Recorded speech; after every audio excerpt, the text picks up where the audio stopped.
Kembali di UT Talks, kita akan melanjutkan obrolan dengan Pak Hagianto Kumala. Oke, Pak Hagianto, pada waktu masa krisis di tahun 98 ya Pak ya, waktu itu Bapak kan sudah menjabat posisi di Direktur Astra waktu itu. Dan setahu saya Bapak waktu itu diminta untuk kembali ke UT untuk menakodai UT. Dan kondisi waktu itu masih krisis ya Pak ya. Bisa cerita Pak pada masa itu seperti apa dan kenapa sebenarnya Bapak mau untuk balik lagi ke UT Pak? Memang itu kan krisis yang paling parah ya, yang saya ngalami dari awal itu kan beberapa kali krisis. Iya betul. Bayangkan aja pada waktu itu tahun berapa itu? 98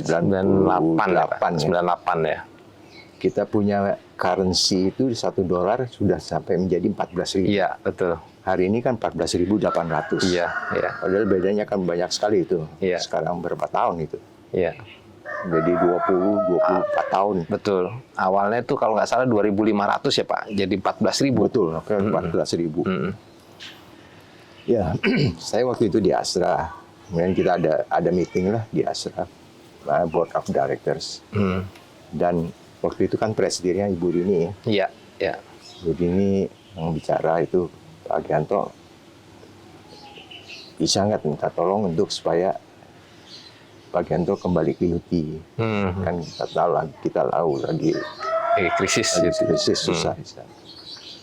Saya singkat cuman bilang sama beliau, ya saya cuman minta satu hari. Untuk berpikir. Yes or no gitu. Satu malam. Nah, waktu singkat cerita, waktu tidur itu saya berdoa selalu kan pada Tuhan. Tuhan berikanlah petunjukmu. Apa yang harus saya lakukan. Waktu bangun pagi-pagi, terbayang di benak saya itu Alfa dan Omega. Saya pikir apa ini? Alfa dan Omega. Ya udah saya terjemahkan. Oh, Alfa dari UT, Omega berakhir di UT kalau itu. Nah, itu yang saya simpulkan begitu. Iya. Kemudian saya di Asra, balik ke kantor. Saya bilang, oke, saya terima. Langsung besokannya itu sudah saya ke UT. Langsung ke UT ya? Ya waktu itu saya ingat itu disambut dengan drum band itu. Iya. Di dekat tangga masuk ke kantor itu, wah dengan gitar, dengan drum segala macam. Iya. Ya udah kita ya masuk aja, cuk.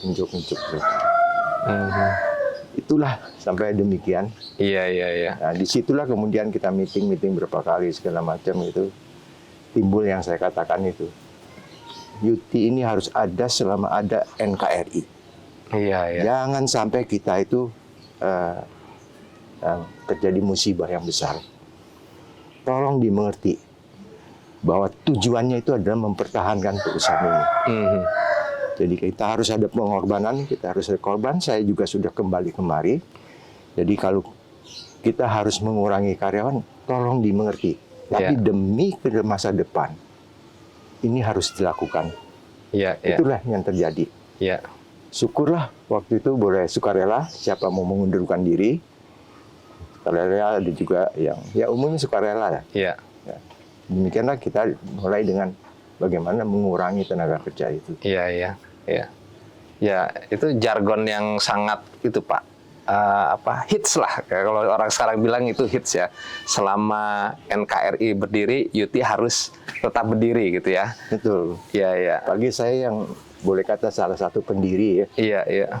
Aduh, kan cintanya itu kan masa sih terjadi kebangkrutan atau apa. Iya. Itu nggak tega bener itu. Jadi kalau bisa UT itu terus kita eksis terus ya Pak ya. Eksis terus selama ada negara kesatuan Republik Indonesia. Baik. Menarik Pak. Nah, ini kan waktu krisis itu banyak keputusan sulit yang Bapak harus ambil ya waktu itu Pak ya. Nah, bagaimana sih Bapak dalam mempertimbangkan keputusan sampai dengan kadang-kadang kita nggak bisa untuk menyenangkan semua orang kan Pak. Nah, dalam Bapak mengambil keputusan itu seperti apa Pak? Iya, memang keputusan itu kan harus kita lakukan. Iya. Jadi dalam hal ini yang penting itu adalah kita memberikan pengertian kembali.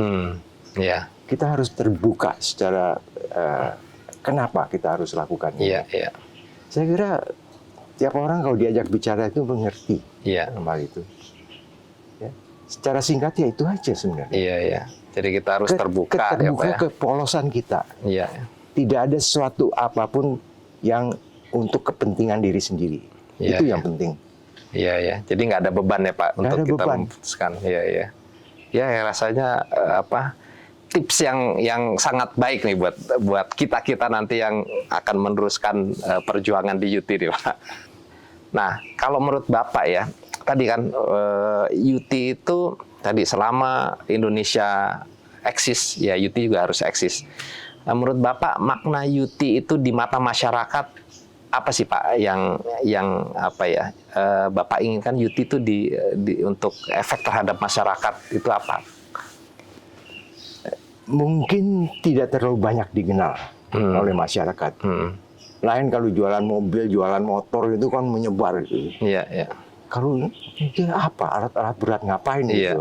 Karena adanya juga ya kalau yang ada di kota-kota itu kan ekskavator kecil Iya. ya, ini segala macam. Tapi kalau kita ke daerah tambang, elah ini truk kok gede banget Iya, gitu kan. iya.